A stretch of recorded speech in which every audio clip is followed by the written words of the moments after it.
parent teaching. We want to hear from you this afternoon. Parents, how are you juggling full-time work and being a teacher's aide to your children? Do you understand the work, instructions, learning styles of your child enough or at all to be able to teach your child? Are your children's teachers providing any support for you, the parent, to be able to teach your child? Do you feel overwhelmed? The Minister of Education mentioned that 2,000 children are absent from the system. How much of that absence is due to the digital divide between the haves and have-nots? How is the system compensating for the lack of teacher interaction and supervision for those children who are picking up and dropping off packages due to no devices or connectivity? Does this create a subcategory of students who may be further disadvantaged? Would their circumstances be considered when testing is done? Should we be attempting to replicate in-person sessions online, or should we look at adapting the curriculum to use household activities as teaching tools? Thinking Africans Aloud was created for us to have a conversation about events, recent and not so recent, and how unaddressed historical scars created and reinforce our currently lived experiences. Your views, perspectives, and solutions will contribute to that national dialogue around several topics within the ordinary, wherein the ordinary man's thoughts are too infrequent being heard. Thinking Africans Aloud created a space to work out and reason our way forward. Our moderators this afternoon are Ms. Karina Joseph, Ms. Leslie Paul, Tayimba Solandi, and myself, Daniel Frederick. I'll now hand you over to Ms. Joseph, who will take us through our housekeeping for this afternoon.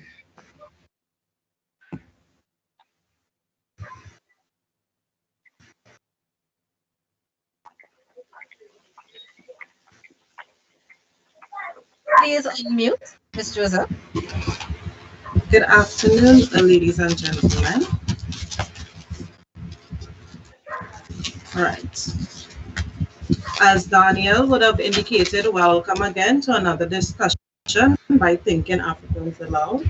In order to create a smooth transition, I would like to ask that you mute your mic for us to begin this enlightening discussion. Please be mindful of the uniqueness of each individual's contribution, and it is okay to have different points of view. The discussion, which promises to be most enriching when we can respect those differences. You would be asked to join the conversation, in which case you can raise your hand, your virtual hand, or place your comment in the chat if you desire during the discussion. The Teams platform is being broadcasted on Facebook and also on Twitter. And I'd like to thank you again for joining us this evening. That's it. I'll hand you over to Daniel and Leslie and Paul. Leslie, you'll take us into our video, please. Yes, sure. Good evening, everyone. Thank you so much for being here. As Daniel would have mentioned earlier, we thought it important to have the perspective of the youth, persons who are actually affected in some way or the other by this whole pandemic. We were able to get 3 young voices, 2 of which are of the primary school age. So let us begin by hearing from Anissa Haynes and Zinziswa Joseph about their experiences doing academic work in this whole pandemic. So Daniel, would you please run the clip?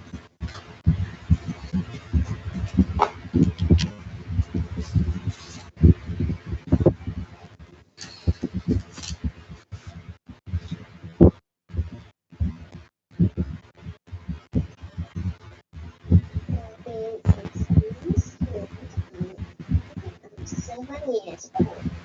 Alice, what is COVID-19? COVID-19 We're not hearing.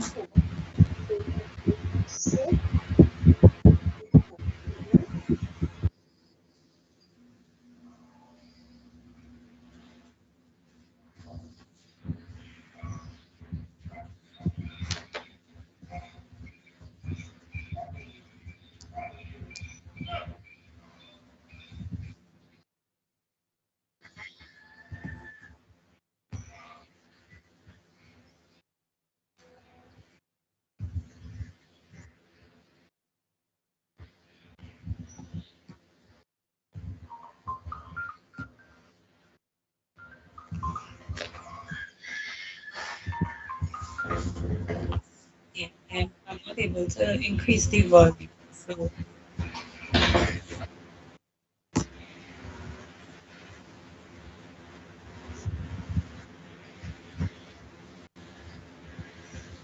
All right, I think perhaps we can pause it and perhaps play it another time because we're not hearing this particular contribution. You want to try the other to see if that's more successful?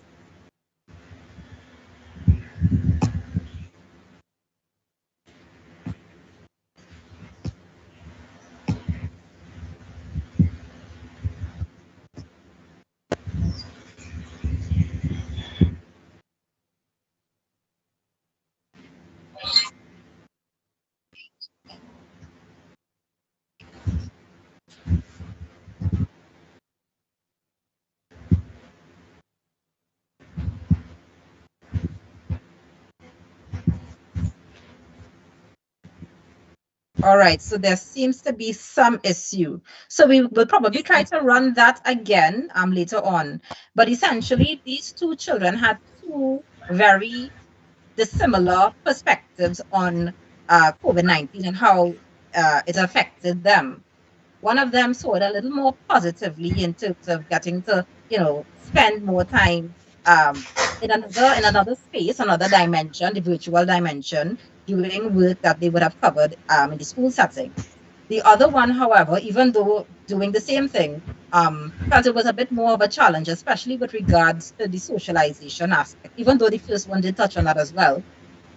And in terms of her missing her friends, and her struggles there. As we would hear later on in terms of the other contributions, even parents were very cognizant, are very cognizant of that challenge.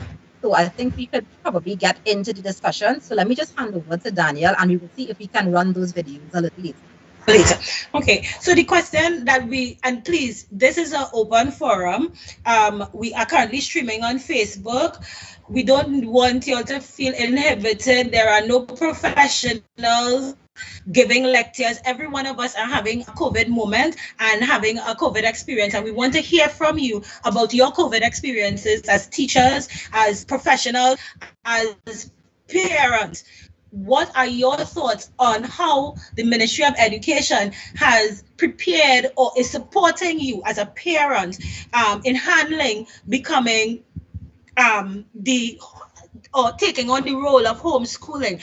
In our last Co-Voices session, several of our presenters made the point that the current situation of that we experience in online is really no different from what we were experiencing when we were in person, because our education system was not created for the underprivileged, the disadvantaged. And what COVID has done is it just highlight on these things.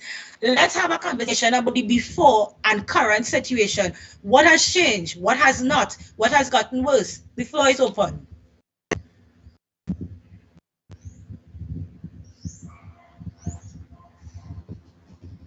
I don't want to play teacher and call her name, you know.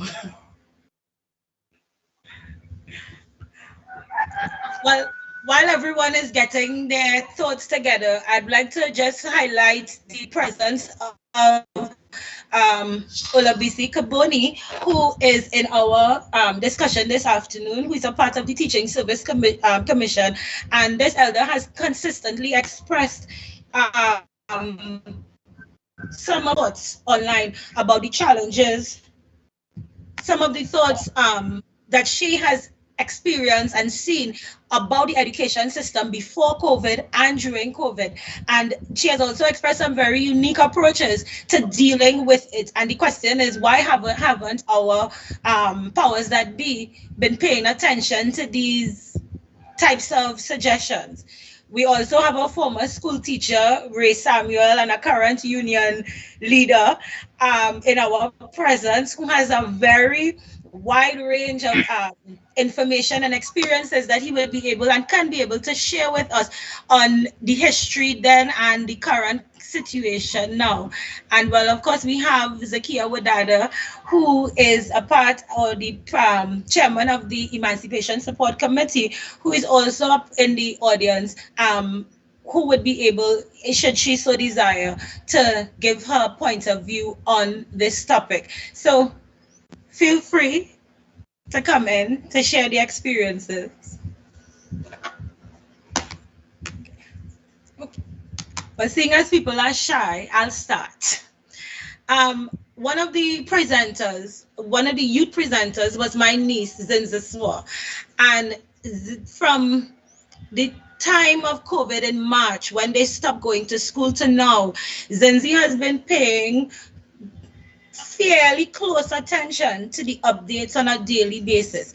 And her attention really is towards when they will be returning to school, because she's the only child among four adults and she is craving that social interaction. I think she's a little perplexed as to why it is we as adults have not been able to get it right thus far. And in the video, if it is we could play it a little later. She even goes so far as to give advice on how to properly wash your hands. You know, so I think we're not overestimating the social and psychosocial impacts that this pandemic is having on our children. Karina, Leslie, what are your thoughts? I would, sorry. I would share my thoughts from the perspective of having to speak to a lot of parents virtually about what is happening in their life pre and during the pandemic. And something came up, and it's very ironic that before COVID, realistically, parents were not allowed in the classroom. The schools would shut its gate at certain times, and parents were not allowed to be that active in what was happening. Now parents are sort of forced to be that medium without any type of training, more than the parent being the first teacher of a child. So in terms of us dealing with the issues, how realistic are we being, considering that some children have little to no access? Parents have a lot of disadvantages having to go to work. I'm talking about COVID minus the lockdown, because now we are forced to stay home. But what about the parents who before? What about the essential workers who are mothers and have to go out there, and they have to spend how much hours on the job, and because of their job being a necessity, they have to come back home. Are we looking at it from a perspective of sensitization, or are we looking at it from that same old formal passive perspective of just getting it done? Is it important if the children absorb the information, or is delivery the focal point? At the end of the day, the struggle is real, and the children do feed off of the anxiety and stresses of their parents. So how are we paying attention to the children? How are we equipping parents to say, here what, my child have an issue and I need to address this, more than the teachers placing undue stress on parents to get the work done, and then parents now stressing out the children to get the work done? Are we listening? That is what I'd like to say for now. I'd open the floor to others to give their contribution. Leslie, you was about to say something. Yes. Some of the issues that you raised are quite real, and I as a parents have experienced that, but not from the same level, because mine are infants still. But what has struck me is that divide, the wealthy and the not so wealthy, the haves and the have-nots, and how they are able to access education, because we know that the children of privilege, or even those who can afford, they may be able to access education through virtual means. Someone's video. Okay, great. Yes, but what about those who are financially challenged? As Karina mentioned, what about those who may be okay financially, but whose parents can't give them that attention because of the type of work that they do? And these are some really, you know, tough issues that we have to deal with in this time. And also, Karina, a good point that you would have raised, and Danielle too in her introduction, which was the education system before. It wasn't good to start with. And we as African people, we know, the limitations of that kind of educational setting. So now I think to some degree it has been exacerbated all of these issues that we were having before. I don't know if others agree. So I will hand it over to you again, Daniel, and then I think others can, put their 2 cents in. You're muted, by the way. I think I have gotten the hang of what was our challenge previously with the videos. So let's try it again with our youth and see if it works this time, okay?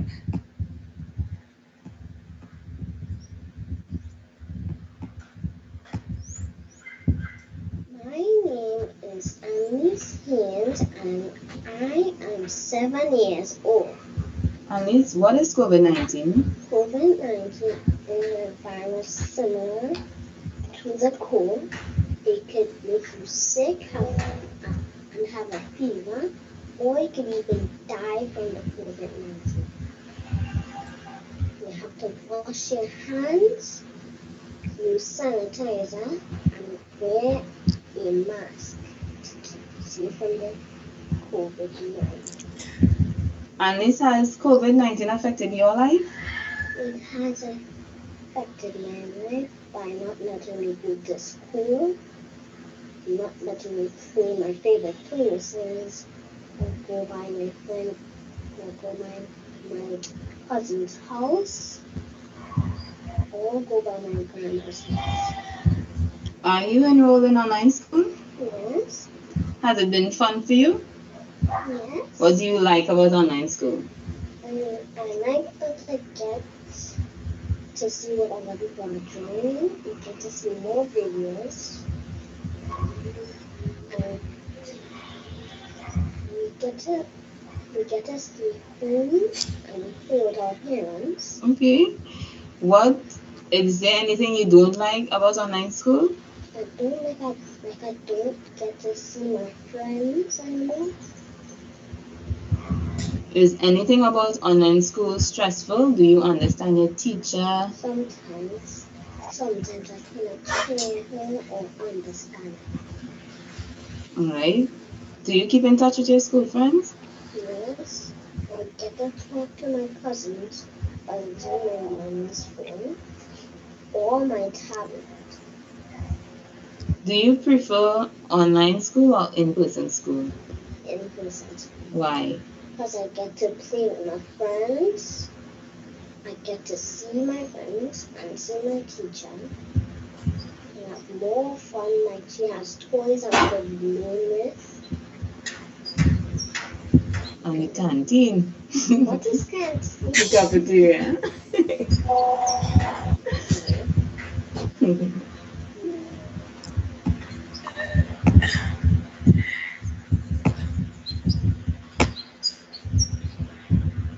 Hi, good afternoon.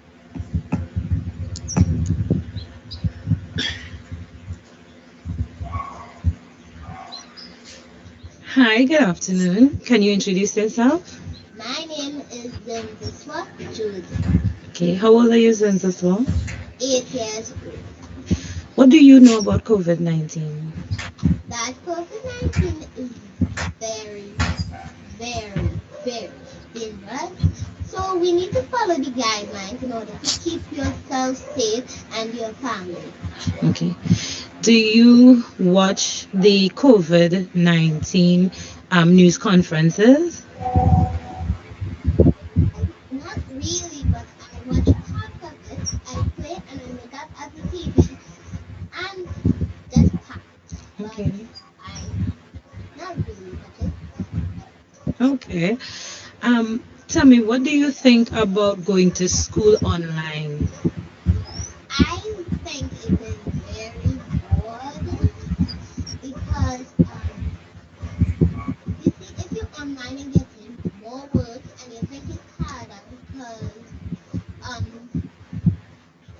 work piling up. So we're getting tests and we're getting harder tests because we need to revise in order for incoming out. Okay. But wouldn't it have been the same if you were in school? You wouldn't have had to revise and tests wouldn't be coming up around now? Right. But so what's the difference between in school and online? Online. And I really want to see my friends in school, interact with them, play with them. Okay. Tell me something. What is the difference between playing at home and playing in school? The difference at playing at home is that at home is smaller and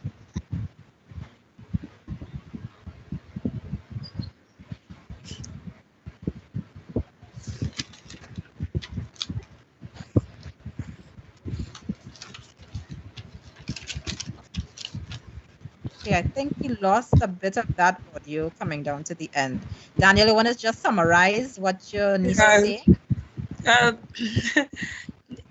she thought that the play area for school and home was, the disparity was overwhelming. She didn't realize how small home was for playing and how big school was for playing. And then she went into explaining the proper hand washing method. All right. That was the voice of our two of our youngsters. We're going to have a teenager perspective a little later on in the program, but the floor is now open. What are your thoughts? What is the difference between education before COVID and during COVID? How has education changed? How has it become better? Please feel free to share your thoughts, and remember, we are streaming live on Facebook. So if it is you can't get onto the Teams platform, you can log on and check out Thinking Africans Aloud page, and you would be able to be a part of the conversation through that modem.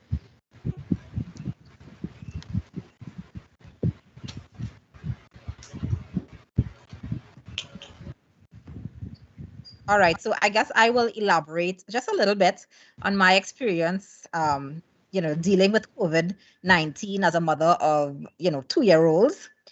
It has been quite a challenge. I think it was a blessing in the sense that when the whole lockdown happened, my infants were a few months old. So I was able to, stay at home and basically watch them grow up. The challenge is, however, that I still have to work the many hours, to make ends meet, basically. And, that in itself is a struggle because, I mean, they are going through a phase where they need that attention. And it would have been nice, I think, if they were able to socialize with children their age. But, of course, that isn't possible right now. And I think that the children of this particular era will have a very interesting story to tell, when they're older, their experience, living through a pandemic. I can't wait to hear those. But as a mother, I am concerned about their development. And, I mean, of course, give me advice if you'll have it. But I would really like to hear how others deal with it, others with children under 2 and even over 2. Those who would have been, in daycare, how are they dealing with it? Children of the primary school age, even secondary school and tertiary level education. How are you all dealing with it? Don't be shy. Don't be shy, guys.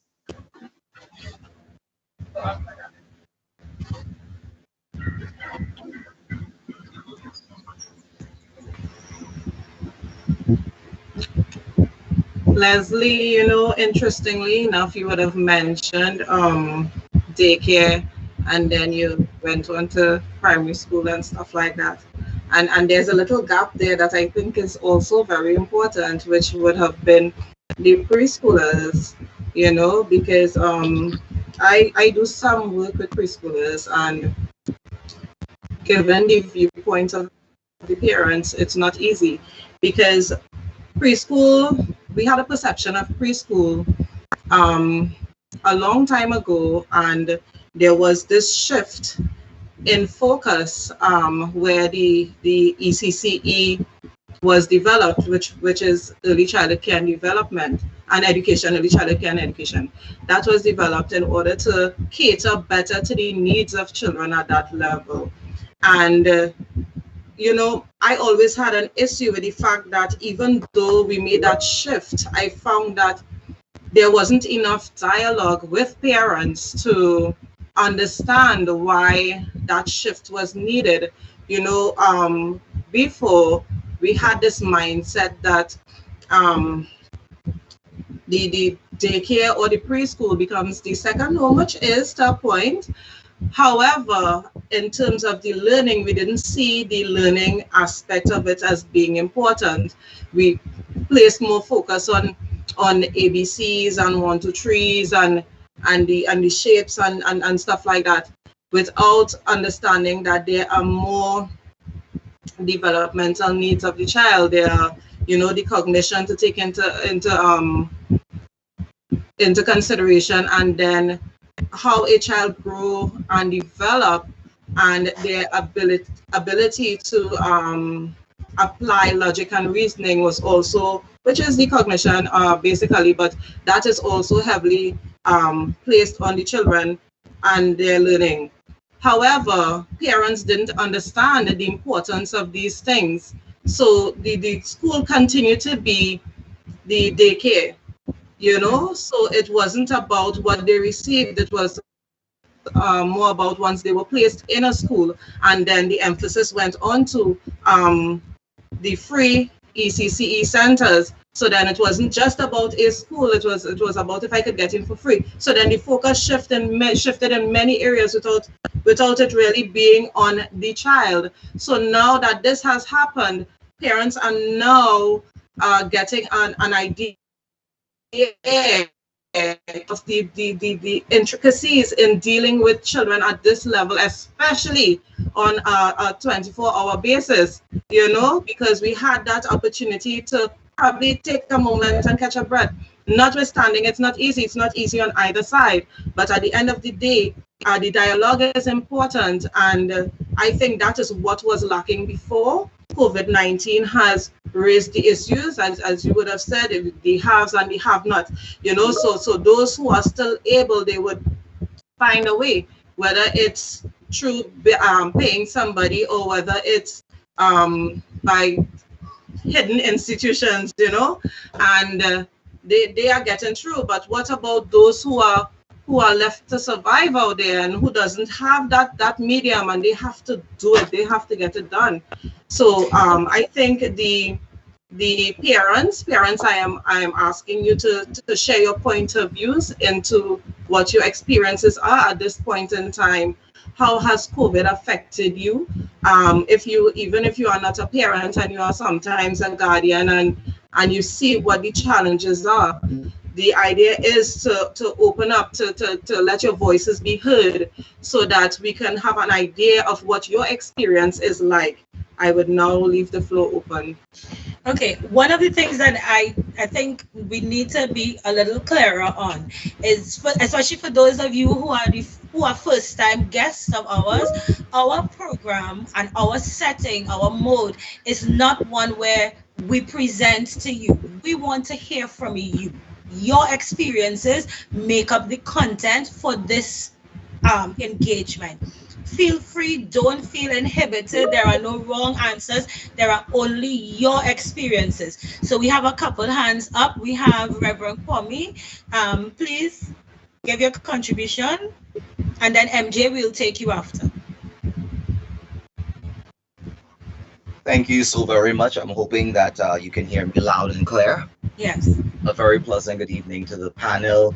Certainly, I can gather from our presence here on this evening that none of us are farmers in the traditional context, because on a day like today, while this is an awesome conversation, as Rastafari says, conversation, planting them seeds and getting the right moon and the right vibes and right energies, certainly yesteryear would have been how we would have spent a day like today.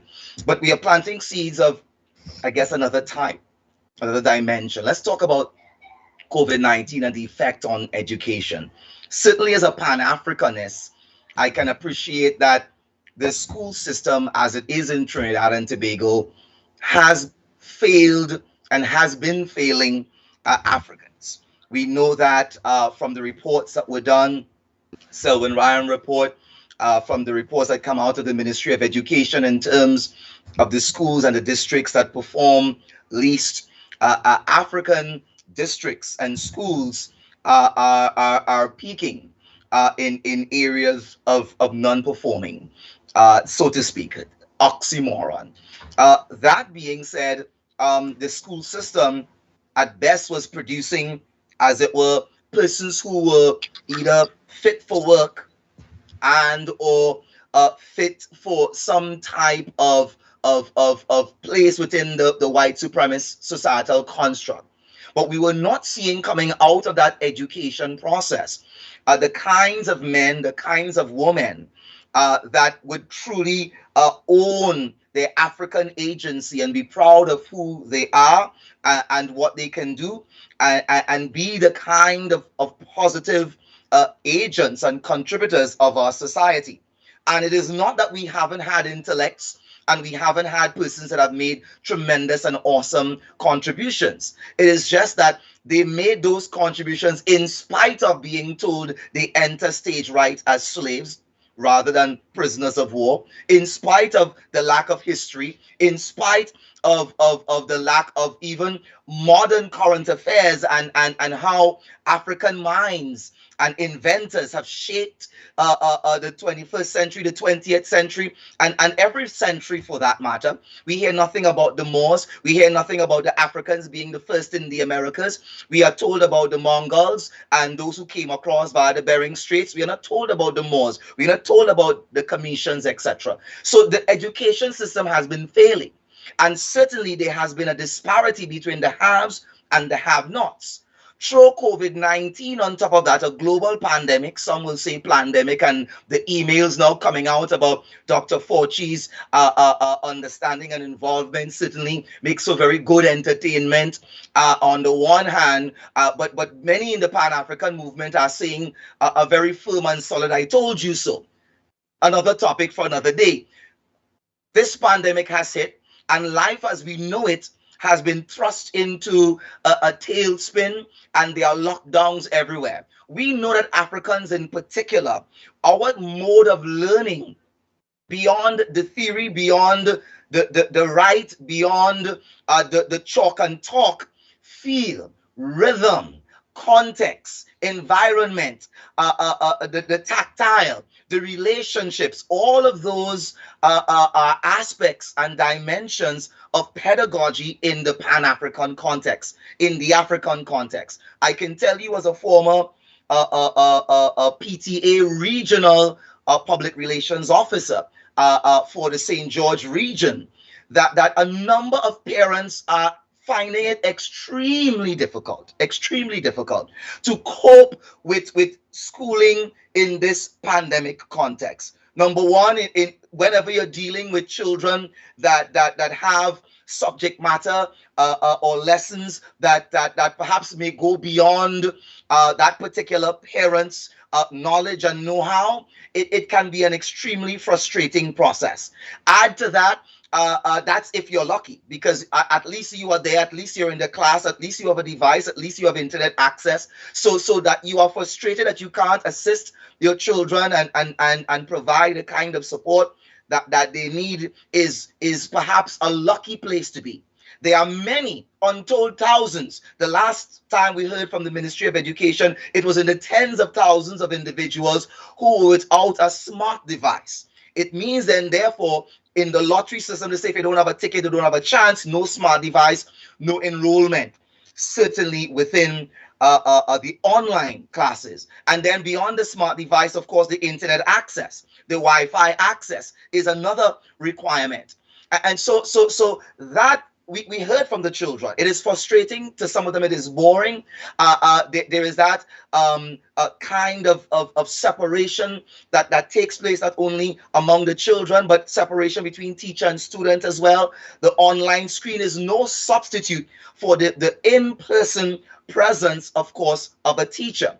So while those are and of course, that even doesn't even begin to talk about the fact that for many of us within the African community, they depended on the free breakfast meals. The breakfast is, according to a former, not late, but a former Minister of Education, the lunch meals. And that type of thing, it ensured that what they could not get in terms of the nutritional supplement and diet supplements at home, they would certainly make up for it in school. That is no longer a phenomenon. That is no longer something that they can benefit from. So again, apart from the learning and the teaching and the relationships, there are bread and butter issues. And of course, while things were bad pre-pandemic, in the cut and thrust of a pandemic and an SOE, there are so very many of us who cannot tell you where the next meal is going to come from. And so how can you concentrate on a hungry belly? How can you think about your pedagogical development if hunger is a real issue? And so it is frustrating both for parents and their wards and the children that they have to take care of. Those are some of the negatives. The however is there are some positives. And I would like to share a couple. One being that the system having failed us in the past, the pandemic now forcing so very many of us to engage in schooling and in homeschooling and in getting involved in the lives of our children where their education is concerned in a much more personal level than hitherto experienced. Certainly, for those of us who are African conscious, we are relishing the fact, we are relishing the opportunity that we get to homeschool, that we get to operate as our parents, teachers, that we get to be involved in that process. For us, it is very exciting. And some of us, of course, have gone on to propose things for the community in terms of forming associations so that you don't have to do it alone, so that you can have the kind of support that you need to have as you navigate not just the curriculum and syllabus in the normative context, but that you can add according to the Pan-Africanists and those who are talking about Afrocentric education, you can add that very necessary African component to the education. And I have chosen to do that with my children. They have been taken out of school in the formal and traditional context. We are now happily enjoying the homeschooling experience with the art and the craft, with the music and the drama, with as it were the building blocks and the Legos, with certainly the African history, with the arts and the science being tied back to civilizations of Africa, past and present. So we are having a TIME time. And of course, we are trying to encourage as many parents who are interested in not only being a part of their children's education, but in terms of being interested in forming and shaping the right type of Afrocentric pride and agency in their children. We are making the point that certainly we are willing to work with you. We are willing to hold you by the hand and walk you through the process. But of course, that is quite a Herculean task, or in this case, a Shaka Zulu task. And so to do that well, all hands must come on deck.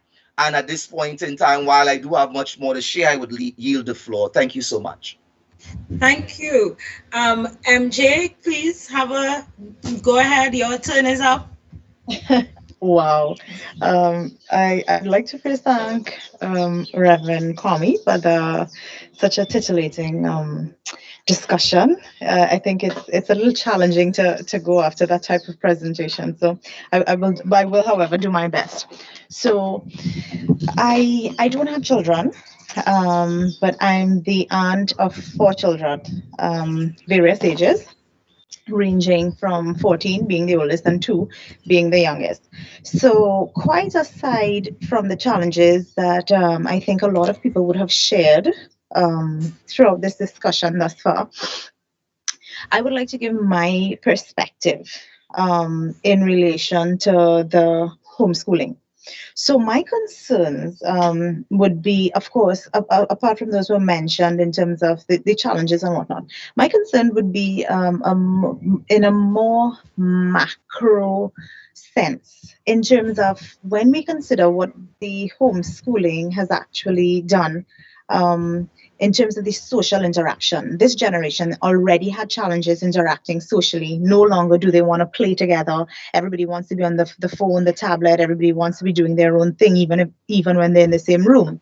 I think to some extent, the homeschooling, where everybody now is entitled and needs to have a device for school, I think that is only going to make the social situation worse in a post COVID world. So I think in that regard, I am skeptical about the social interaction, and not only that, but there's also a level of selfishness.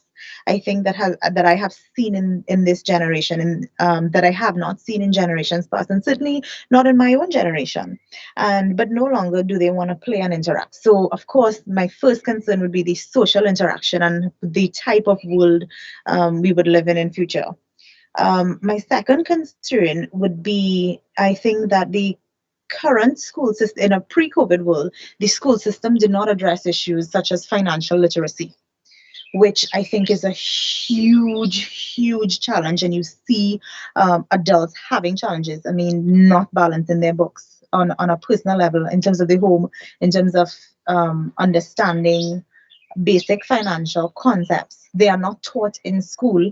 And I think for the people that did not do like business and accounts, they have a real challenge where, and you see it and you hear the struggle. And in terms of people struggling they make a good salary, but they're struggling to meet basic financial requirements. So for me, the financial literacy would be of greater concern, because in a pre-COVID world, children would be given pocket change allowance, and they could use that allowance as they see fit. And of course, their parents could kind of guide them and say, well, okay, if you use all your allowance for the month on one day, then you don't really have. So they can learn a sense of delayed gratification, and they could learn a sense of saving and budgeting in a small environment that would, of course, help them in their adult life.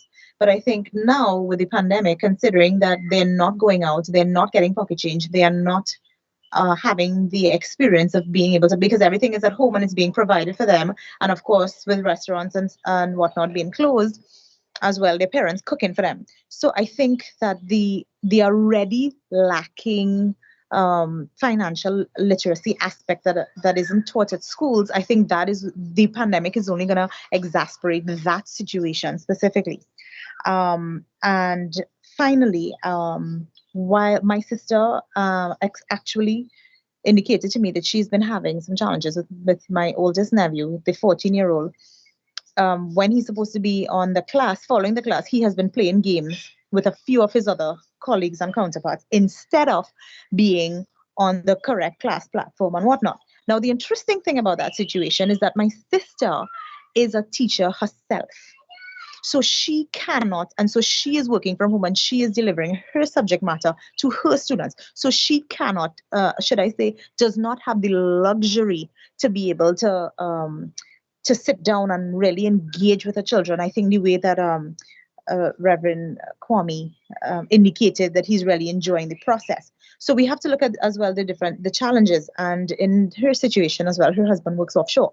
So she's basically, although she's married, she basically has a single parent type situation when he's not physically in the house, in terms of, and there's a challenge in terms of the supervision for the child. And while it seems all fine now, I think in terms of the games that, okay, well, I mean, games, that's one issue for me. My concern is because everybody in the past, in a pre-COVID world, you can actually limit the time the children spend on electronic devices, and you can actually limit the content. But when you are working and they're supposed to be homeschooling and they're not actually homeschooling, I think it's just a matter of time before they start visiting pornographic websites. And I think that in that context, I have a real concern in terms of, for example, the BDSM websites, where the children, because gone are the days that you needed a magazine to look at a blues, so to speak, right? So now that they have the access and they have these pop-ups and they have these things coming up, my concern would be the type of interpersonal relationships, quite aside from socialization, in terms of the dynamic, in terms of the male-female relationship, in terms of the domestic violence. And I think that, having access to those kinds of things, and of course the challenge of supervision, where parents can no longer limit their and the supervising is challenging, especially because, remember, parents, although they have their jobs, they have to cook for the children as well, they have to clean the home, so there are a lot of responsibilities. And realistically, you cannot expect parents being home, or in single parent circumstances, or circumstances like my sisters, you can't realistically expect the parents to be watching over the children's content 24/7. So in the extent to which that happens, my concern would be how pornographic material would be normalized as everyday life, and it would be, I think, to some extent, there would be greater moral decay of our society. And I think that those are issues that a lot of people, well, I'm not sure if I personally have not heard those issues being spoken about, but those would be my concerns. And of course, normalizing BDSM type behavior, and the young men in our society being, kind of brought up to think that that type of behavior is okay or acceptable, or that's what women want, even if they say it's not what they want. And of course, we're seeing that reflected, and the extent to which we're seeing it reflected now, in terms of the brutal killings of the young girls recently, the Andrea Barrett and the Ashanti Riley situations, of course. My concern is what would happen to society after going through this sort of thing. So that's just my contribution and my concerns for now. Thanks so much. All Okay, right, thank you so much. Reverend Kwame firstly, and then MJ. You all raised some really important issues that I think we should probably elaborate on more. But within your contributions, both of you, I was also thinking about different approaches or solutions that we can discuss, perhaps. Reverend Kwame, you spoke about this alternative instruction or education, letting it be a little more Afrocentric, encouraging them to explore and learn through art and music and so on, because even through that, you can learn so much. It doesn't just have to be 1 + 1 = 2 and ABC. We're going to get to Ray Samuel, and then there was another hand up who we'll get to. we But have before that, I just Olufimo. want to, yes, Olufimo. I just wanted to read a comment from Zakia, who gave her contribution via chat. So she says that many students are not able to participate, and the long-term effect of that will be disastrous. And I think MJ had alluded to that. The second point is that our teachers are not well enough prepared to conduct classes online, techniques of online engagement, online strategies for delivery of classes, etc., will also negatively impact the level of learning and, by extension, the success of students. So I'm hoping that later on, there are educators, former, present, who can, elaborate on some of the issues that teachers would be or would face or are facing in these times. So Ray Samuel, you had your hand up first. Would you like to go on now?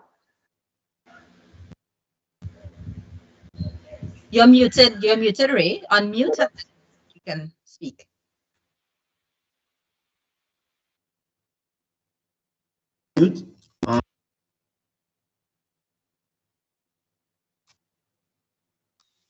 Hello? Hello? Yes, we're hearing you, Ray. Okay. Hello, good evening, everyone. Okay, I just want to begin by asking, very interesting conversation. My first suggestion is if we shift the goalposts, we halfway there. If we shift the goalposts, we are halfway out of the wood. Why does it have to be CXC and SEA and the university?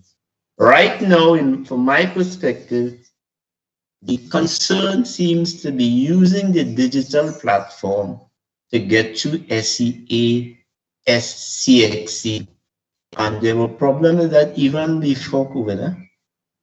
So that's my first concern. To get to SEA, why don't we shift the goalpost? Because we shift the goalpost, you change the curriculum, you change the curriculum.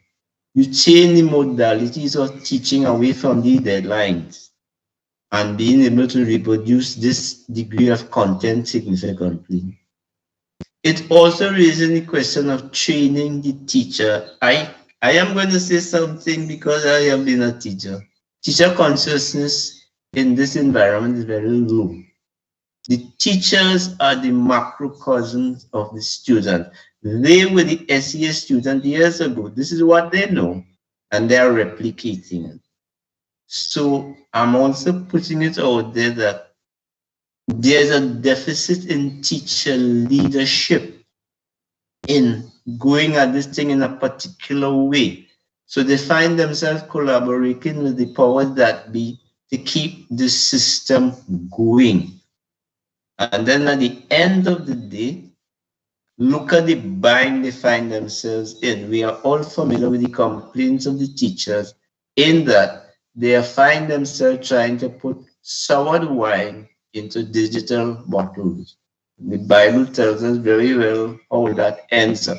So my suggestion is that unless, my perspective, unless we change the goalposts away from SEA or CXC, and of course the university that produces what type of social person. If we shift that, the conversation has to be now, what is the new curriculum? And we have to talk about a new curriculum. We have to talk about teacher training. And then these things are not abstract, but we have to pull in the parents and let us know, not in the COVID period, but those who have had children who went through the system pre-COVID, what do they think? Why, how much of their time do they have to spend buying books, taking lessons, teacher consultation, and at the end of the day, in their mind, what did it produce? Has it been the value? So in summary, I'm saying move the goalposts, engage the stakeholders. I do mean the ministry and just the PTA, parents and communities. And finally, and to me this is critical, demand a certain type of leadership from tutor. I am saying it as an individual, I have written it. Tutor is not up to speed on this one. They're reactive, they're not very proactive. So that's what I would like to throw in the mix. Thank you, Ray. Olufimo, you're up. Good afternoon, to the panel. We're not hearing you. Good afternoon. You Good hear me? afternoon. Yes, we're hearing you now. Right. I would like to You contribute. you are low. You are low. All right, hold on. Are you hearing me better now? Yes. All right. Good afternoon to everyone. Afternoon. I'm a father of two at my home, and my contribution is I am enjoying it. I'm enjoying the moment. I'm happy to be able to take on the responsibility of being a parent, which will be my children's first and foremost teachers in their life. As a Pan-Africanist, not just as a parent, but as a Pan-African parent, is also a moment of joy for me. The system was moving at a speed that I myself would have found my children in these daycares and going to these schools and these institutions that I have grown to come to understand and to know that this is not a system that has been producing the type of men and women that I would like my children to grow and become. I'm also a practitioner of indigenous African tradition. And when you talk about my children being exposed to other children in their beliefs, It could be quite conflicting for children as they grow. This is not dominant in these spaces. Actually, what's dominant in these spaces are most usually anti-African concepts and religions. Listening to part of the conversation that I was able to get listen to, 'cause I wasn't here from the beginning. I heard someone talk about social effects. This was like a current nightmare for me. Visioning my children in these environments, being socially groomed to accept capitalism, to accept self-hatred, being groomed into vanity, to the music, to what they sit and they chat about, what cartoon they might discuss.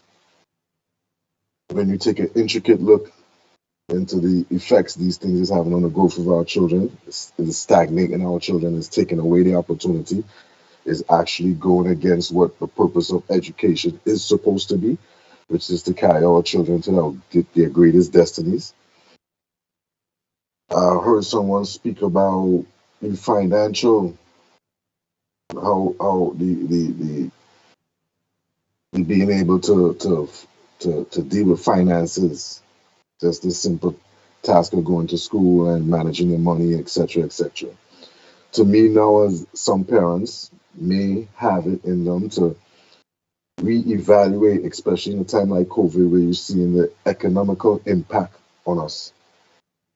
Maybe it's not it's more than just us being able to economize. We could step back and reevaluate the whole financial system. Before COVID, during COVID, has this system been working for us instead of just us studying about how could we manage money? I'm teaching my children right now as I speak. My children are still learning right now. Their day of learning is not over. And in the regular educational system, their lesson of the day would not have been relevant. What they're learning today would not have been relevant. They're learning at this moment some numerical symbols in indigenous African tradition, which is quite relevant to us in our life. So I think this experience here separates those that has become dependent on the system. It separates those that actually praises the system, sees it as something that is beneficial to our children and prepares them for the future. I don't see it like that. I see them, yes, it prepares them for the future according to what type of future you have in mind for your children. If you have in mind for your children to be wood for this fire that continue to blaze, this white supremacist system that has been put in place, for them to continue to feed that energy, to feed their own oppression, then yes, you will be at a loss right now. It will be painful. The system, not your children are not being educated the way that they need to be educated to be prepared to be part of this current system. For me, again, I'm enjoying it. And I've come up with a quote where I keep telling my children every day, or basically the adults in the house, which is to evolve or dissolve. People have gotten used to broken systems. It's falling apart, and they're still wondering how they could fix it. I'm not interested in patching up anything that has been placed as chains over me. I'm glad to see some of the chains is just naturally deteriorating, and maybe we may have a chance at freedom for those that take on the responsibility, just not just as parents, as adults. I have some words that I've been listening to that's been using. I think that has been being used very loosely. The term teachers is a very important word to me. And to give somebody responsibility to educate your children is not, it should not be taken as lightly as we have been taking it since we have been out of certain situations where we have maybe the opportunity to take more responsibility in these areas, these aspects of our lives. I'd like to say one last thing. Um, I'm actually part of a organization Organization for the Education of Africans and African Descendants Worldwide. They have existed since 2012, and actually heart of their criteria is the development of a pre-K, preschool, kindergarten, Afrocentric curricula. So for us, this moment is beautiful. Everything that we do with our children every day, we record it, and we use we will use this recording as part of the development of the curricula that we so much dreamed and visioned. And I think that will be my contribution for the day. At this point, before we hear from Olabisi, I want to remind everyone that we are broadcasting live on Facebook. So feel free to share the live broadcast that we have on Facebook, and even share the link to the Microsoft Teams. Olufemi, Fimo, please feel free to put your information in the chat so other persons who may want to get in contact with you would have access to your information. Ella, the floor is yours. You could unmute. Thank you. Good afternoon, everybody. My name is Olabisi Koboni. And quite a very interesting and varied conversation. Really enjoy listening to everybody's contribution. I wouldn't want to, because I know that time is limited and other people want to come on, I wouldn't want to go back. I took quite a few mental notes of things that people said, and but I don't think this is the time to really go back and review them. But I think some very interesting points were raised. So I will just get straight to the point I want to make without necessarily making any connection to anything that anybody else has said. For me, today is the 3rd of July, and I think schools are going to close sometime, at least the term, local school, is going to end the first week of July. Today is the 3rd of June, right? So in about 4 weeks' time, school is this online thing is going to end, and it will be vacation time. And the one thing I want to make the point about now is that I feel that we should be thinking of making the statement to the ministry, government, and whoever that schools must reopen in September.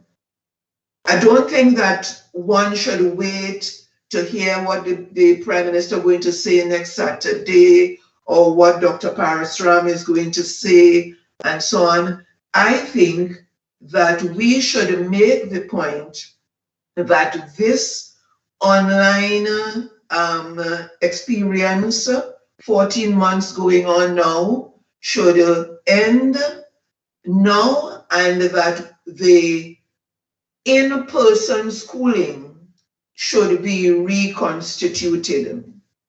Not necessarily, or not in its same form, because all of us are very aware of the limitations of the past. In constituting it now, we have a chance to start the process of letting it move on a track that would be more beneficial to our students. So that's the first thing I wanted to say. Come September, this online thing must be done with. Full stop, as far as I'm concerned.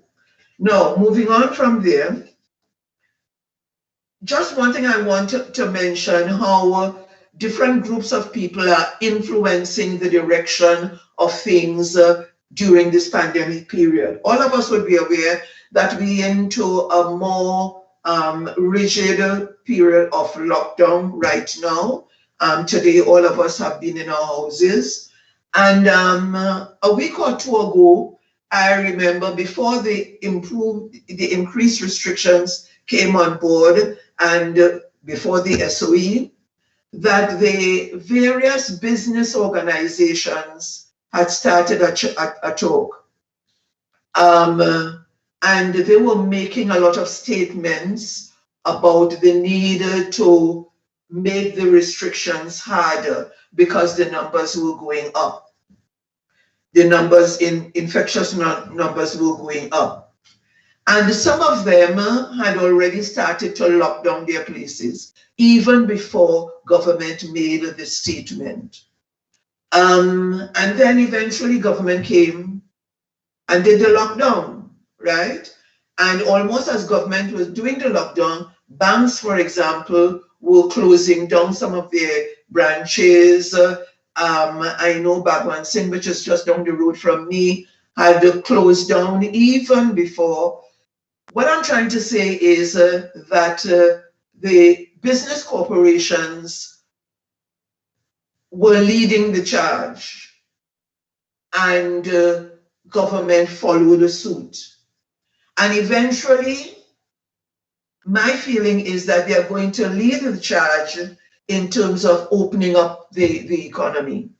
They're going to start making statements, and they are going to be making statements about opening up the economy, about opening up the borders, and the government will follow suit.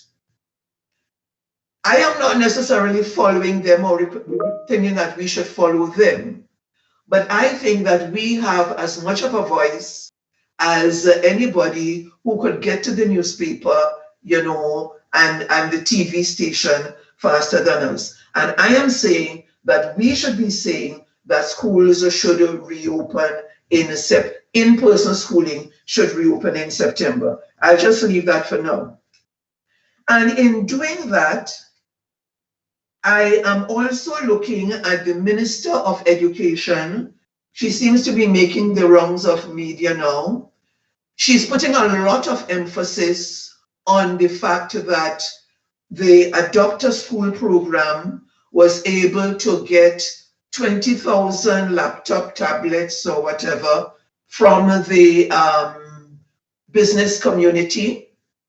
And she herself has gone to cabinet and got cabinet to put out, I don't know how much millions into ordering 20,000 more laptops, which are due to arrive in this country sometime between the middle of this month and the end of this month. So taxpayers' money has been spent in getting 20,000 laptops for the school system. I don't think that should be overlooked, because what it is telling me, and the language that was coming out from the minister 14 months ago was in a sense to push this whole thing of getting each individual child in front of a laptop. And now that they have gotten and have already bought 20,000 more and went through this means test to have it distributed and so on, we are facing a situation where that laptop thing, sorry I couldn't hear the children very clearly in what they had to say, where that laptop thing is going to be pushed, right, as what education is supposed to be. That is going to make it, quote unquote, the new normal, and we are going to be progressing and all that kind of thing. And that is going to come as supposed to be progress, as we embrace the technological age. And I want us to think very clearly of the underlying effects of what the minister is saying in terms of that. I just want to skip from that and say, as we take on moving into this new period, that parental oversight is going to be critical. And I want to implore people who are parents not to just, and I mean, I appreciate the hardships that parents have, either because you're not in a position to oversee the child at home, or the extra burden that it is bringing on. But I want us to shift in terms of bringing parental oversight over what is happening in the education sector, so that it works to a greater degree to the benefit of the children, right? And there are just one or two things I want to mention in terms of parental oversight. And by parental oversight, I don't mean the conventional PTA. I mean that each parent knowing other parents, coming together as a community, coming together in their various groups and thinking through the problems and thinking through how you see the resolution of those, of those problems, and what kind of input you would want to make in terms of the running of the school, and what type of requirements you would demand of the school system. One or two things that I want to pay attention to is that as the child, your children at whatever age, is going to be walking into that school system, the question of placement of the students, many of them have been out, not all of them, have been outside of the school system for, outside of school for 14 months. This is not going back after 8 weeks holiday or whatever it is, and therefore you automatically go into the next class. You move from standard 2 to standard 3 or whatever. We're not dealing with that kind of situation anymore. So you as parents need to think about where is my child going to fit in when the school gates open? Where was it previously, and where is it going to go? In addition to that, what kind of criteria is going to be used within the school to determine where my child is going to be? My child has been sitting down supposedly in front of a computer, hearing things coming at them, all the time, and a lot of time just switching off and not taking it on. How is the school going to deal with my child now that the doors are open? It's one thing to say we're returning to school, but what are going to be the arrangements? And as a parent, you should make sure that you have a say in terms of finding out and getting information as to where your child is going to be positioned in terms of the whole school setup. So what criteria are going to be used to decide on where your child is going to be placed? And in terms of that, what is the curriculum going to be like?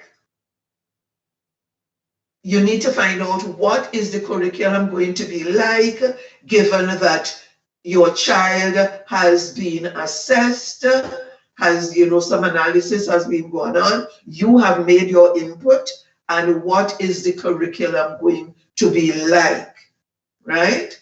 No bother about bothering about, if your child going to be not at a particular age level. The school is, the school system supposed to cater for your school, for your child's education up to 16, 17, 18. So age is not an issue here right now. What is the curriculum going to be like? How is the day going to be organized, right?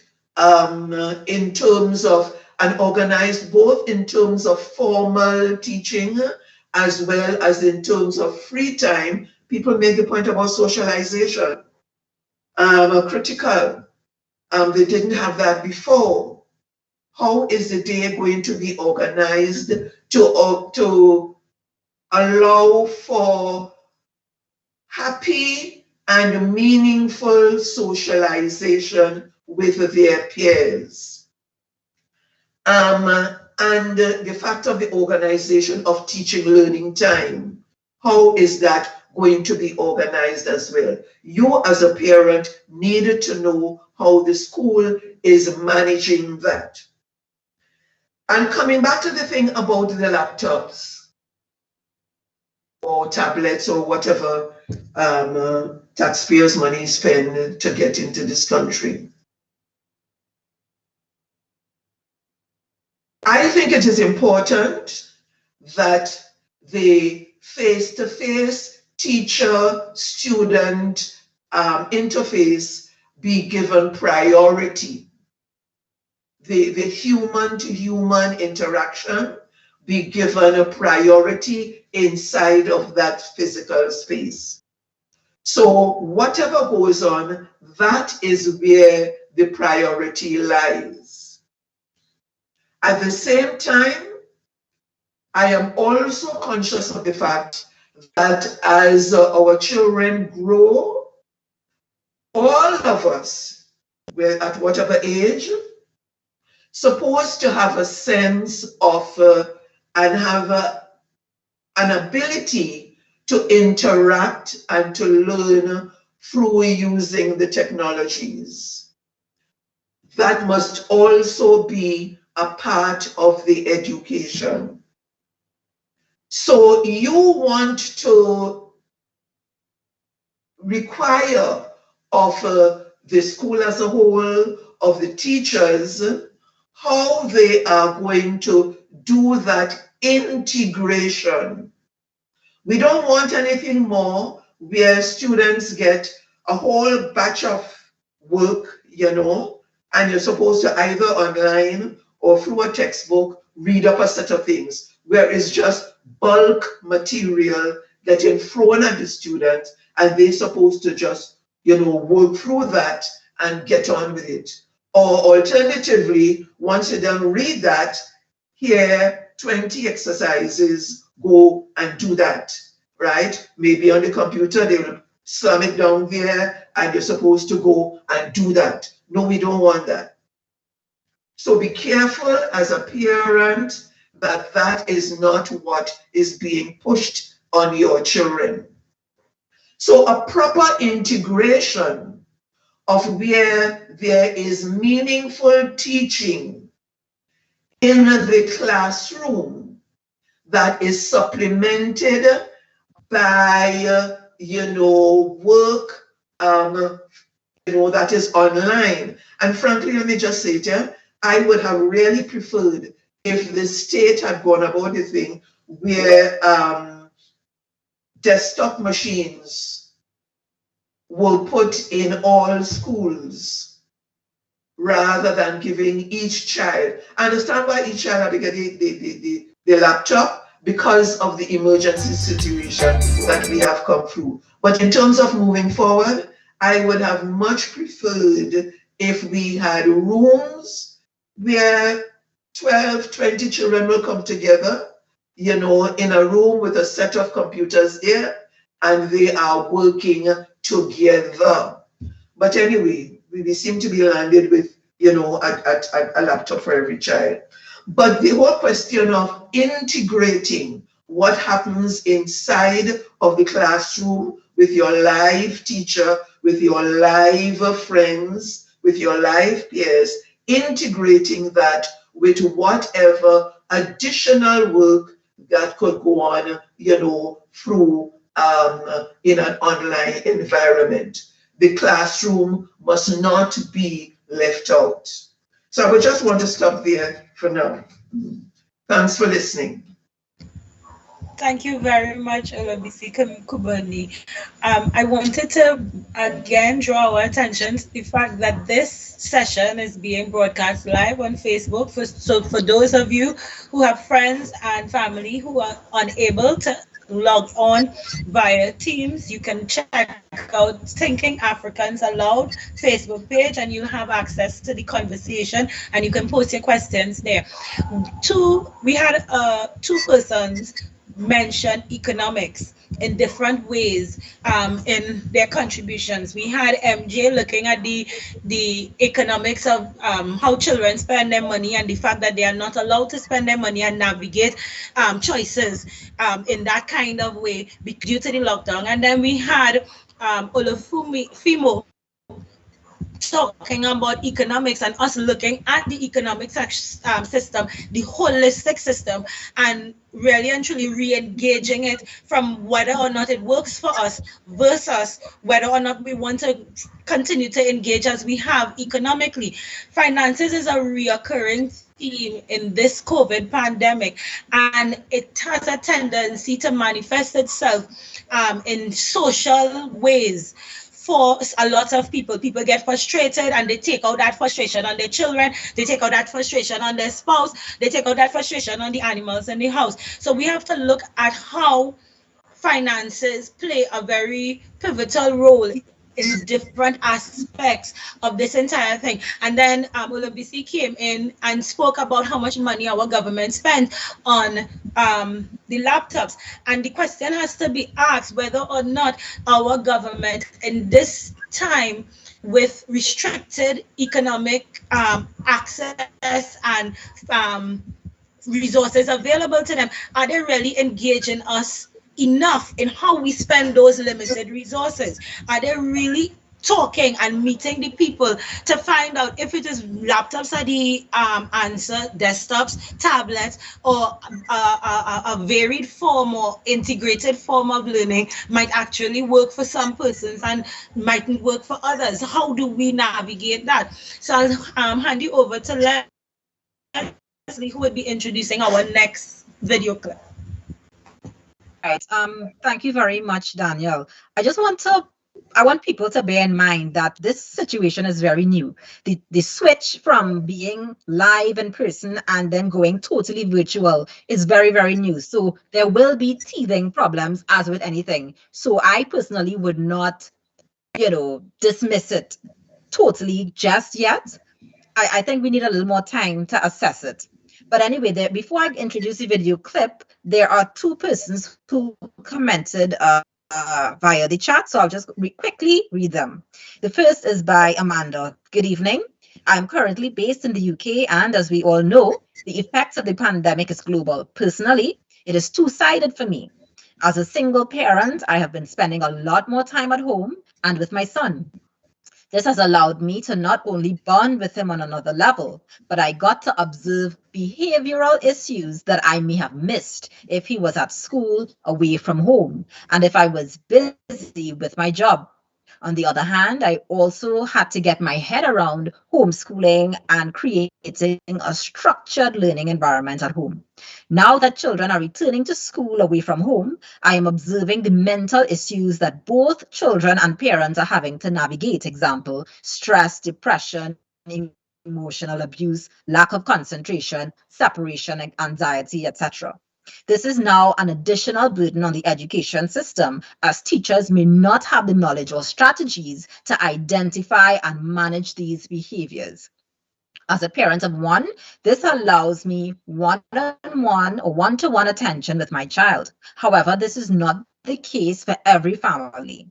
I am aware that the conversation at hand is about education, but a child's ability to learn effectively in schools is affected by their home environment. Therefore, I believe that part of the educational discussion should also cover mental health awareness for both children and parents or guardians. And I think that is a critical point. And I hope that teachers especially can also come in and give their contribution.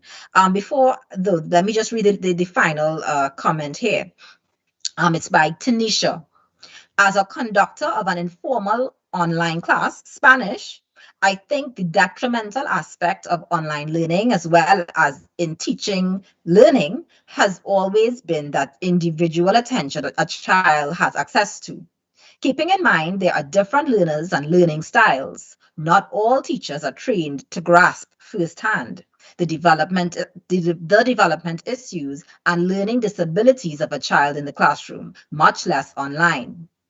On the other hand, Parents who work full time now have an issue with keeping up at their jobs, I think it is, as well as participating and guiding their children's education. More so, online would entail learning about or encountering technologies they have never heard or used before, bringing on more stress for both parent and child.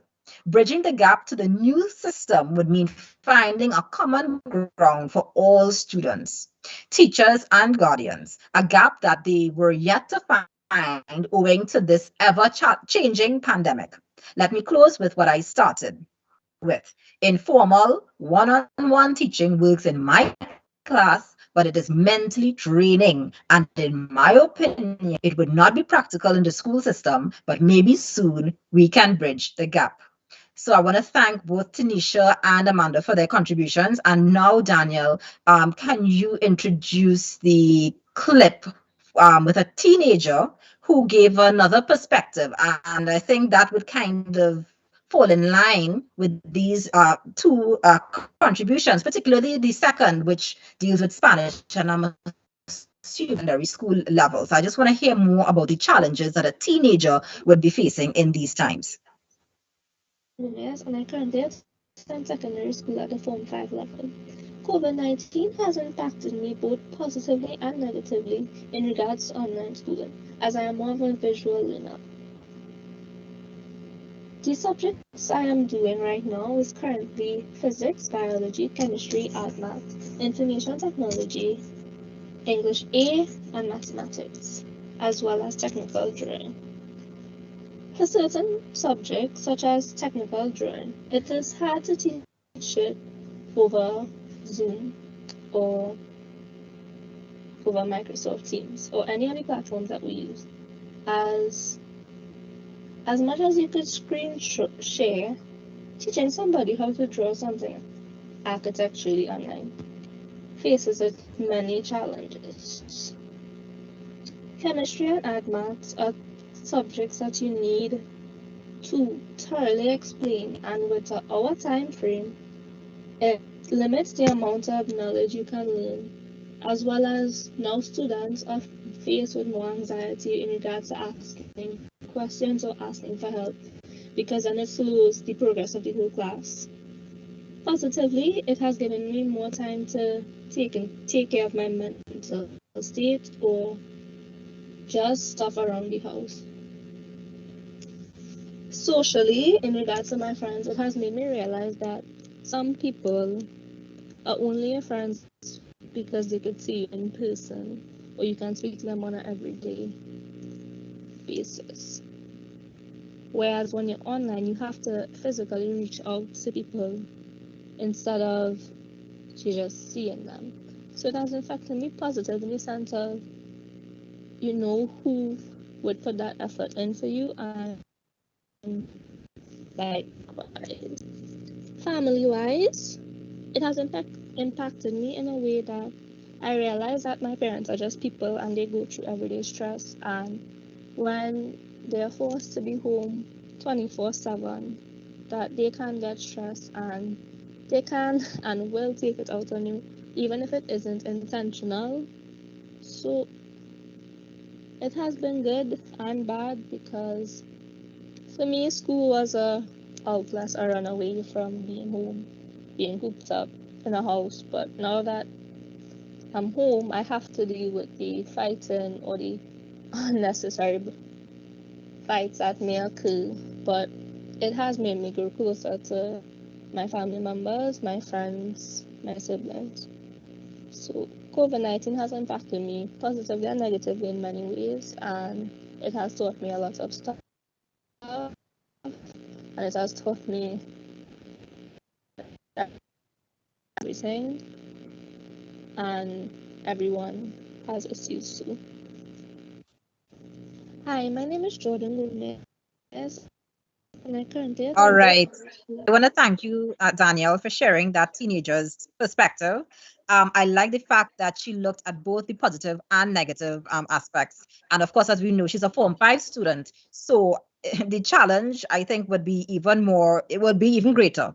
I would like to find out though, are there any teachers around? I know I asked before, but I want to ask again, any teachers around who can, give light or shed light on some of the challenges that, they would have observed parents or teachers or they themselves, how they would deal with these challenges that they come across. So any teachers, please feel free to come in. Hello, good night. I'll come in shortly and at this point. My name is Zainab. I'm an educator in a primary school. I should say that I'm aware that at the onset of COVID, the ministry would have provided different courses, etc., for teachers to get familiar with the learning management systems online. Being able to use information or resources that was available online. But I'm also aware that technology has been difficult for many persons. I think that for some teachers, because that hasn't been their main mode of teaching, it has been very difficult for them to adjust.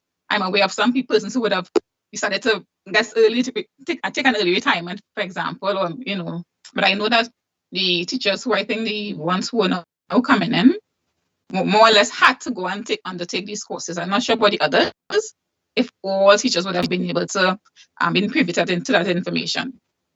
I do agree with the comments that you read that were in the chat. I think that for some teachers, they aren't able to manage different behavioral issues that would manifest based on this COVID-19 experience.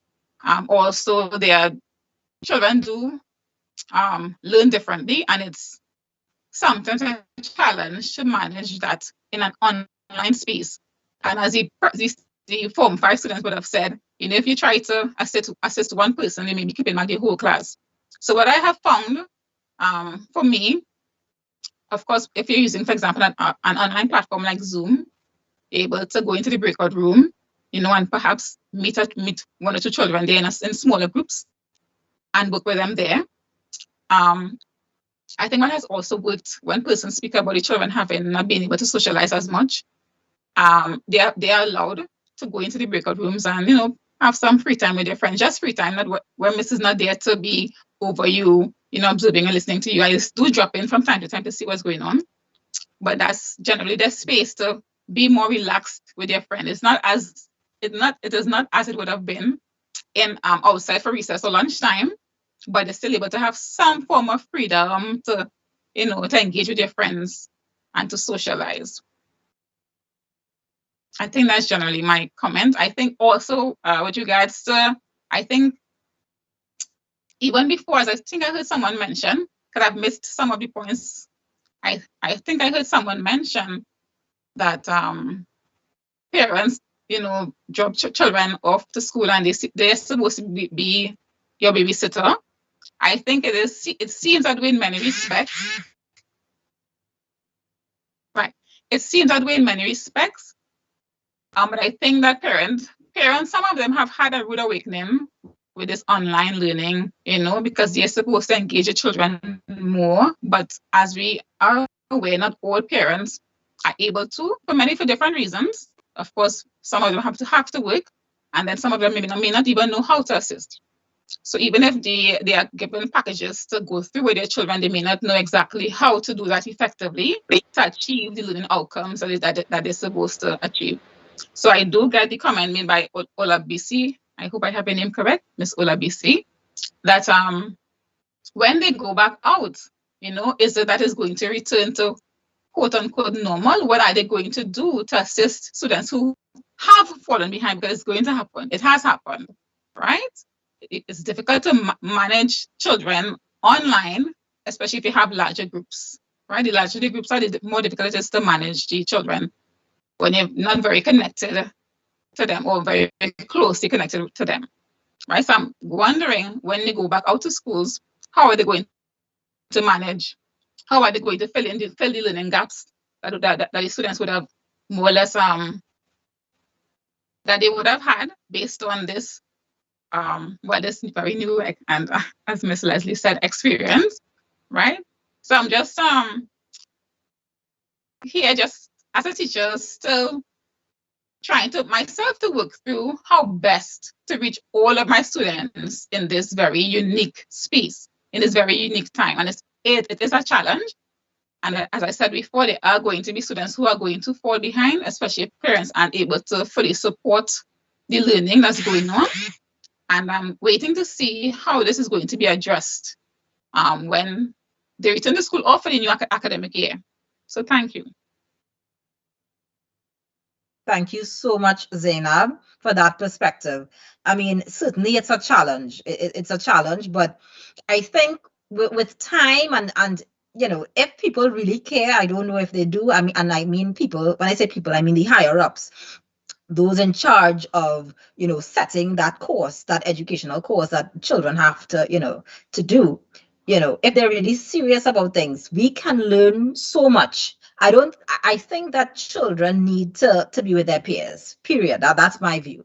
But I still think that we can, as Ms. Olabisi said, we can incorporate the technology, and perhaps we can change our whole method of teaching and instruction, as Reverend Kwame suggested, and I'm in total agreement. I don't think this however many hours a day that children have to be either in front of a screen or in the presence of their teacher and their peers. I don't think it needs to be like that. I think children's minds are flexible, and they can learn through so many things, like even being in the kitchen and cooking with mommy, helping you to measure whatever, when you're baking your cake and things like that. Children learn, and they can pick up more, I believe, when they have actual practical, experiences, aside from just learning in front of a computer or in class. I can tell you from my own experience as a student, I was very, very stressed out writing my common entrance exams. And I can only imagine for SCA students and students who are doing their CXC examinations, the amount of stress that they would be going in, having to use this whole new technology to get the same amount of work in. And I would also agree with Ray, who talked about, shifting the goalpost. Do we really need all of this? Can we not, get even more out of education by, looking at other means of getting that knowledge, So, Danielle, I don't know if you have it lined up, but there's another video that addresses that. I think it's from the perspective of a parent. So can you play it? Yes, we have an audio that does that. Yes.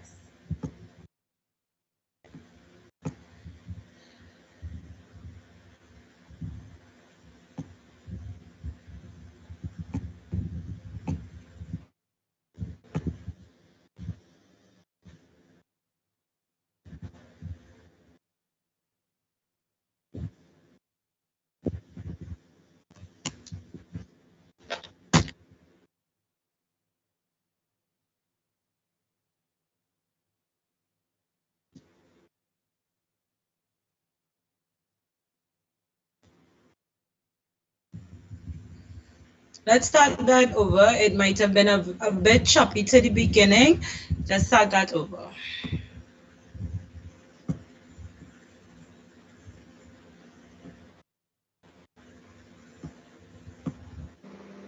Good night, everyone. I'm a parent of two boys, ages 11 and 8. And I find online learning can be very frustrating and stressful at times. School starts at 9 o'clock. 9 till 2:30, sometimes 3 for my 11-year-old. And that is according to how fast they correct the booklets, because the teacher have to still go through the booklets. He becomes very restless most of the times. I have to get up at 5 o'clock, organize everything to sit down with them for 9 o'clock for school, because if I don't do that, because of the lengthy hours, he would be very unfocused. He will start to lie down. Things will start to distract him. And my 8-year-old, he wears glasses. So that hour, 9 o'clock till 2 o'clock, in front of that screen, sometimes he complain about his eyes. And getting my son prepare for essay online had me getting very sick. I was real stressed, sick, headache, because it come like I in school too, because I have to sit down and help him most of the time with the work, because when the teacher explains something and he don't understand, even though she explained it, and I come like I have to sit down and like teach him. And time with him, sometimes I feel in my mind like my 8-year-old and getting enough attention, because most of the time I have to be with him.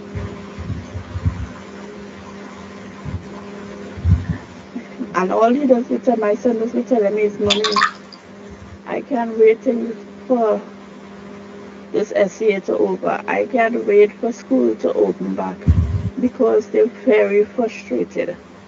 Very, very frustrated.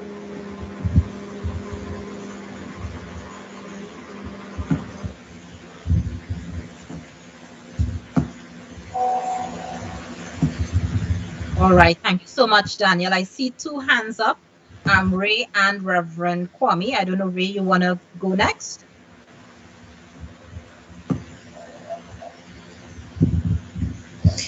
You're muted. Ray, you're muted. Let me try again. Okay. Okay, we can hear you. You're Can you muted. You muted yourself again. No, am I on now? Yes. Just 2 points I want to take, and this is the area I get scared. The young teacher who spoke first about her experiences and waiting to see what happened in September. And Sister Olabisi made the point that people should be talking and getting ready. I want to say, and this is me talking, what we said that I represent the organization. If we wait till September, we do our position, we are in more trouble. The ministry and all the other interest groups who have an interest in status quo simply want to put Humpty Dumpty together again. I'm saying if teachers are not prepared, if parents are not prepared, in fact, teachers should be collaborating with parents, community groups, all interest groups. But I'm saying, if we are not careful, it will be a case, I use an analogy, you are drowning, you reach to the shore, and you're so happy you reach to the shore. You don't care what happened to you after. You passed through COVID, oh God, COVID done. Let me go back in school. And then you are going to enter an extended COVID environment without the virus. So my concern is that people mobilize, organize, and get involved between now and September. Otherwise, the minister will come out with self-congratulatory press conference and thank teachers and parents for the cooperation and bring it together and, okay, back to the old days with COVID. So that's the point I want to make. We better be careful. Okay, thank you, Reverend Kwame. Yes. Yes, thank you for the opportunity yet again.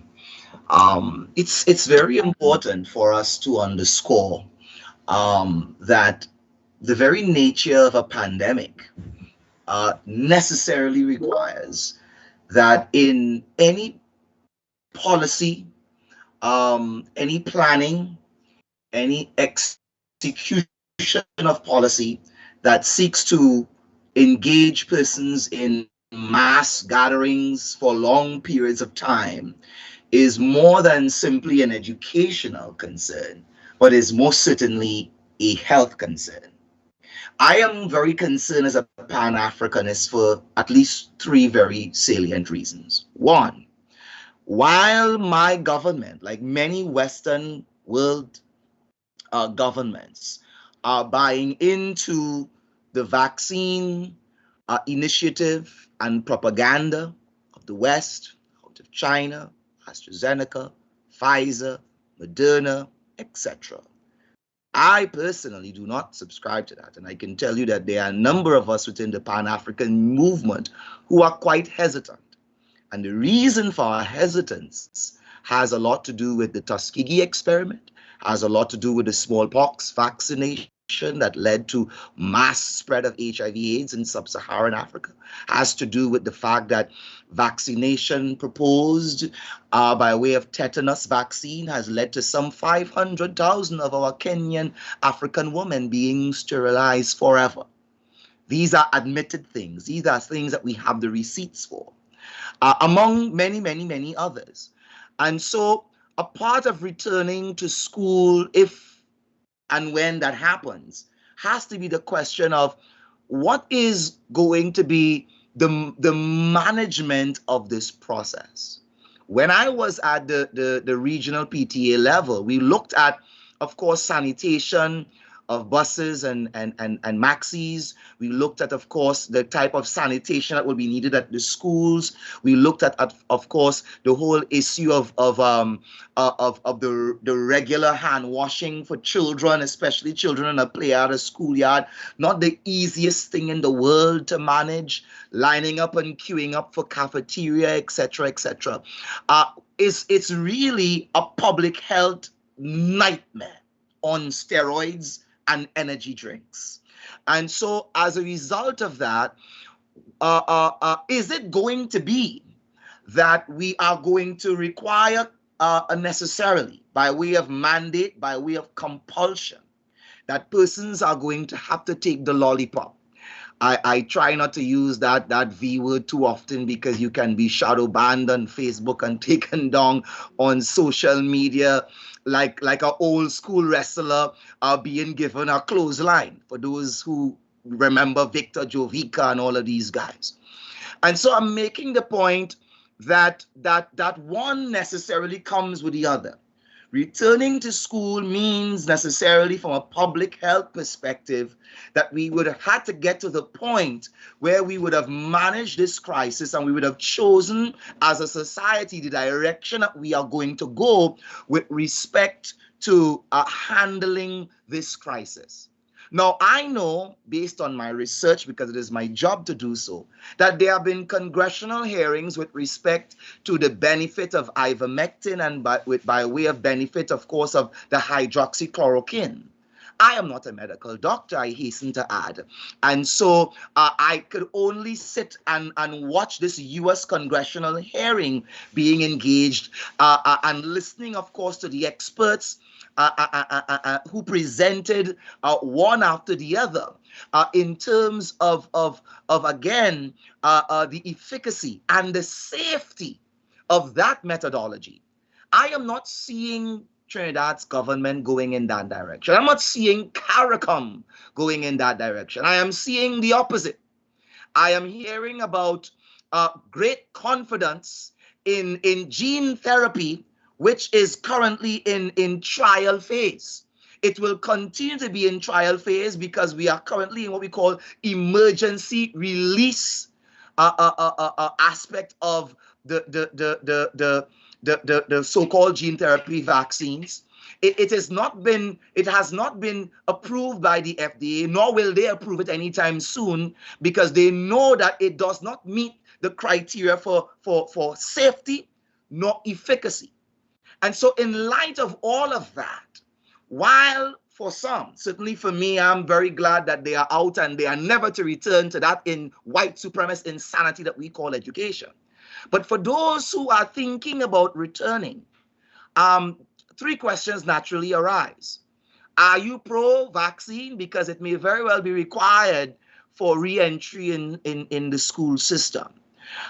Two, if not, what health protocols will you be utilizing to ensure that you and your family remain safe and that you don't send children to school and one day they come back home with a virus that takes the entire family out with them? And then three, with respect to the whole issue of course, the kinds of spikes that we've been seeing, the kind of numbers that we've been seeing that forced an SOE upon us? Are we to anticipate that there is going to be a change in behavior and a commensurate change in policy that would necessarily lead to, as it were, the utopian position that schools in September, in light of all that I've mentioned, can open, whether we would like it to or not, whether we should speak to it or not, and certainly we are having this conversation on today, is another matter. Would it be a safe and effective thing to do in light of all of the things that we have mentioned? We have not gone in the way of the prophylaxis and the prophylactic treatment of ivermectin and hydroxychloroquine, as other persons have recommended. We've gone in the way of vaccination in terms of this country. And we've seen some of the side effects of that. My question is, are we prepared to join that vaccine queue? And if not, what would be your position? I yield the floor. Okay, guys, all good things must continue, and we intend to continue this COVOICES conversation. What we would like to introduce Dr. Tayamba Salandi, who has a study that he is going to be undertaking, and he would explain a little more about that study. Dr. Salandi?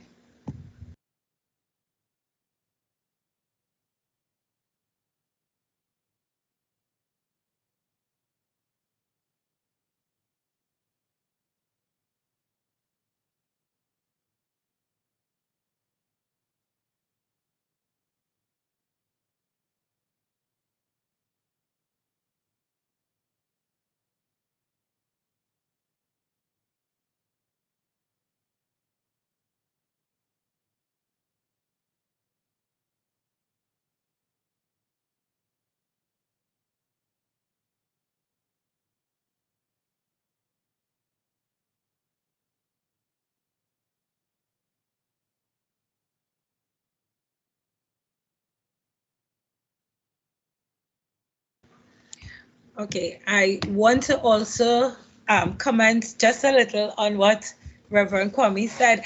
I've heard over and over people talk about children, it being a nightmare, having our children mask, social distance, wash their hands properly. But it's been my experience that it's just as much a nightmare to have adults do it.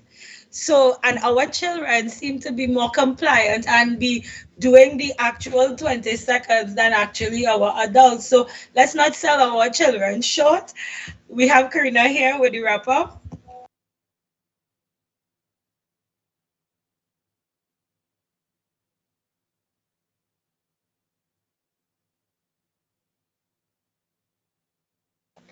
You're muted, Karina. Right. Thank you. Right. Okay, so the moderators this evening would have set the tone for our topic, COVID-19 and education, bringing awareness to the plight of the man on the ground with thought-provoking questions, engaging our audience to speak about their experiences where education is concerned during this pandemic. Karina, I think you muted by accident, so you need to unmute again. Sorry about that. Right. So I don't know where you would have heard until, but I was talking about I'll go a little forward, and I was saying we heard the voices of the children, and we understand that they are trying to cope from a socialization point of view as well as a technological point of view. How ironic is it that parents were not encouraged to attend in-person school? However, the role of the parent is now critical to the delivery and success of the online platforms. The role of the parents, guardian, caretakers have expanded to teachers, which is nothing new, but from a less informed perspective. We would have had contributions from our audience. starting with Reverend Kwame Kamal, who explained the negative and the positive from a personal experience. And what stuck with me would have been, he would have emphasized those who would have been successful despite, and from the negative aspect, he explained firstly that the system is failing. I think that is something that kept recurring in terms of the conversation, how the system was failing the children, it still is failing the children, and to what end. Emphasis would have been placed on the disadvantages. How difficult is it for parents to cope with the online platform, no internet access, no devices, and yet it is stated by the Ministry of Education that there are thousands of children who doesn't or lack the access to the online platform. What is their method of delivery beside the package, considering that now we are even more restricted in terms of interaction? Adding to this, the absence of the school feeding program, which I think was very critical, considering that a lot of children would have depended on the school feeding program as a mean of sustenance for their daily nutrition, and the impact it would have on parents who now have to find who would have to find the resources. And that also was another recurring topic for conversation, which would have been the finances. And we would have had MJ who would have spoken about the challenges where COVID is concerned, social interaction, and then she would have alluded as well to the financial literacy that she think is important for our children to have at this point and going forward. And it is something that is only placed on children who choose these particular subjects as their form of education, right? Then we would have gone on to Mr. Ray Samuel, and he would have spoken about the shifting of the goalpost where education is concerned, the deficit in teaching leadership, and the need for a new curriculum and teacher training. He would have spoken about tutor being reactive and not proactive in this case, which is a really good point, because I've heard one story where not really a story, but it was on the newspapers where tutor is concerned, and they were saying that you know, in order to send children forward, and that was of concern to me, we need to look at those children who are handing in their work. And if we are talking about so many children being disadvantaged by no means of their own, how could we use what is happening now as a medium for advancement, as a medium for assessment and evaluation on to not only the next level, but as an indicator of their academic performance and competency, you know? So Olafemo would have enlightened us into his experience, and what stood out to me, Olafemi, is that in your words, you said this moment is beautiful, the engagement you would have with your children, and the use of the Afrocentric method of delivery to kind of work against that capitalization method of teaching from your perspective that they were being taught before. You would have talk about the social grooming and how it would have negatively impact, or you saw the negativity in how it impacts the children. And for those who, this is the wrap up. So for those who, for need of time, is interested, there are numbers in the chat where you can go, where you can get information about those who are offering Afrocentric homeschooling services and assistance. The information was put into the chat, right? Miss Olabisi would have pointed out that from her perspective, in-person schools should be reopened in September.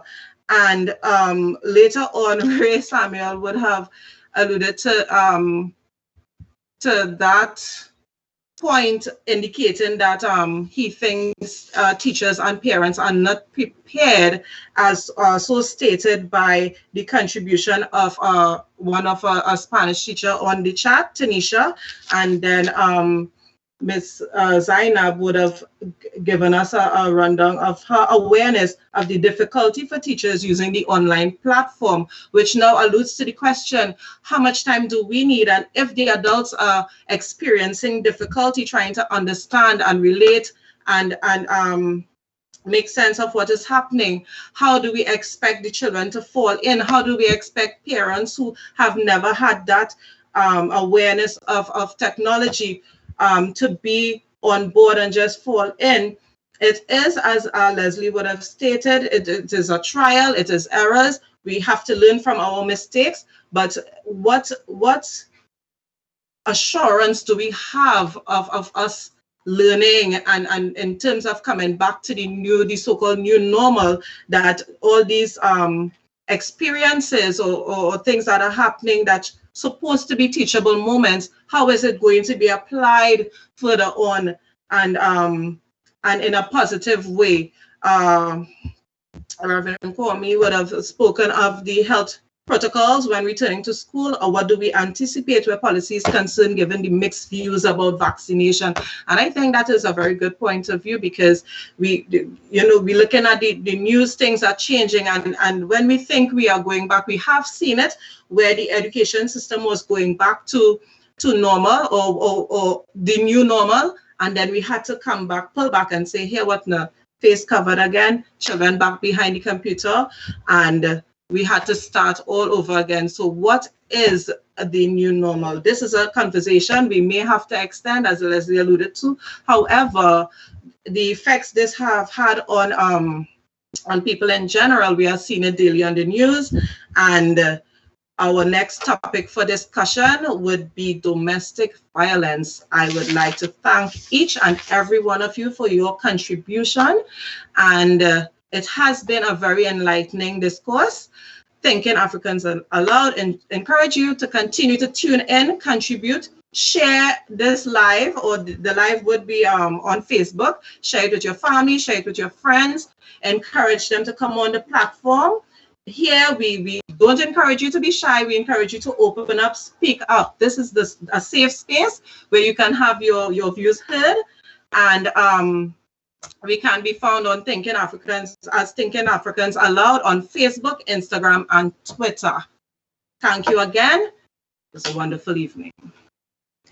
Hi, before we leave, we have one more comment in the chat. It's from Olubisi. She said, my view on the issue of preparation for reopening, sorry, did not go into that, but it is important. I fully support the need for the vaccine. Everyone, adults, should be vaccinated. Preparing the physical space of the school is also key, and it should start now. I agree with Ray Samuel. As Karina said, thank you and good night.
This is the new one-dose COVID-19 vaccine from Johnson & Johnson.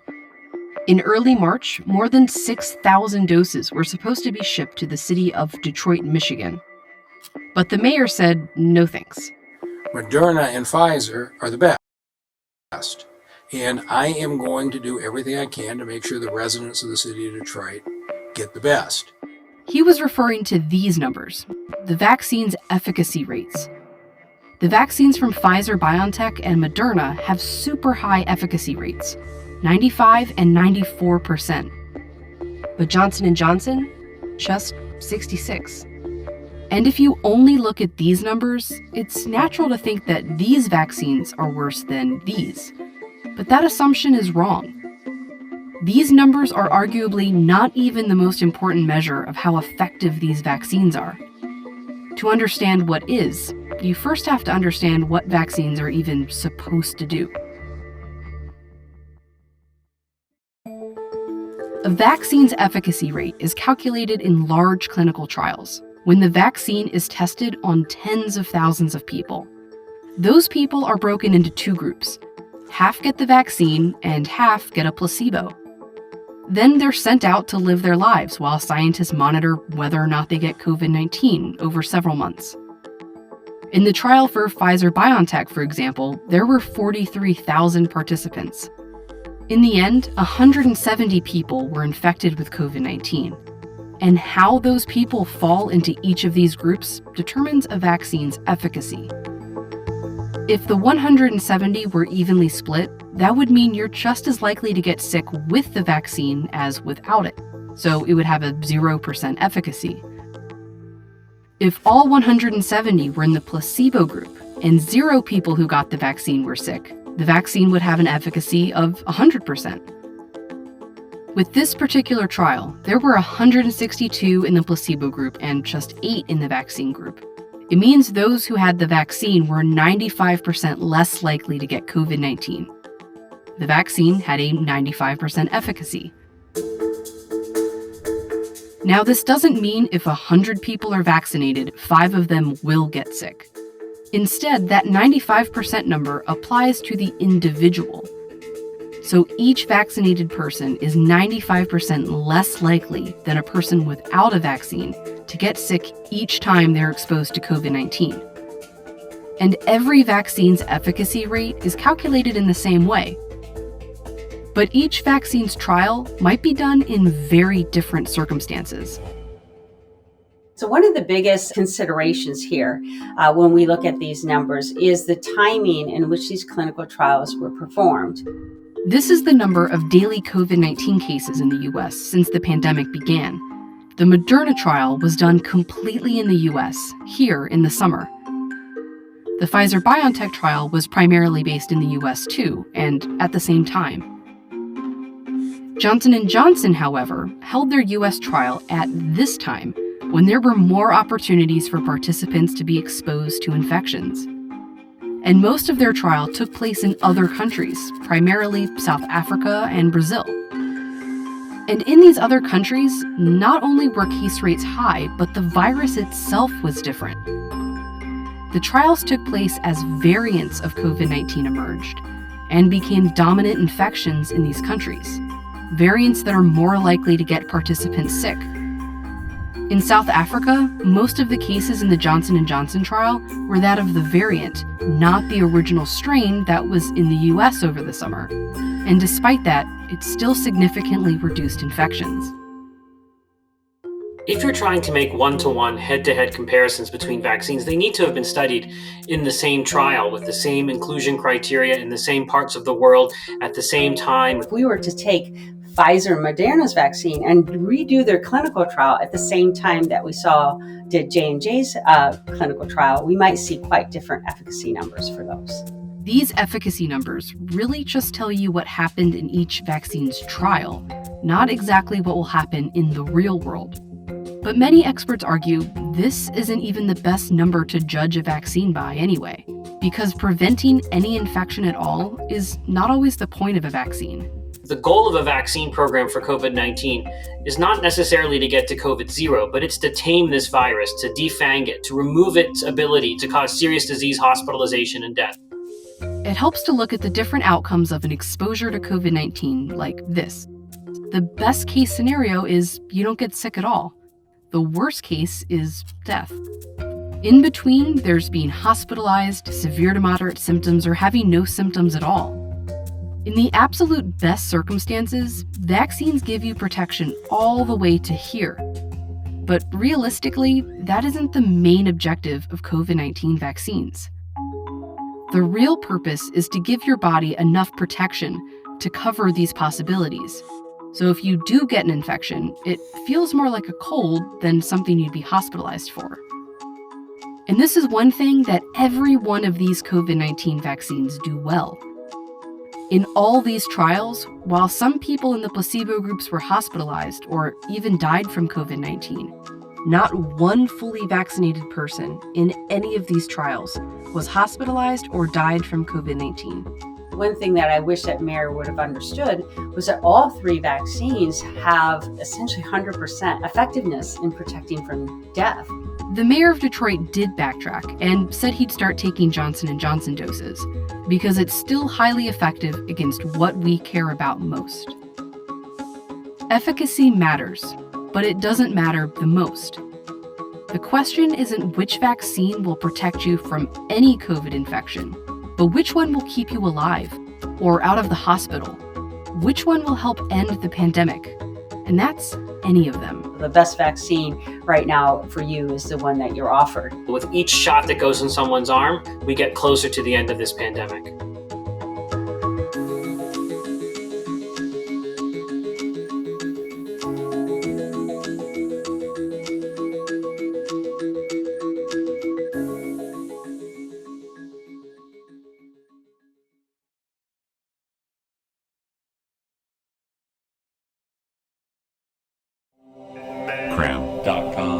Welcome to another MedCram COVID-19 update, and we're going to be talking about the AstraZeneca vaccine in this update. But first, let's take a look at the numbers real quick. Daily new cases in the United States are at an all-time high.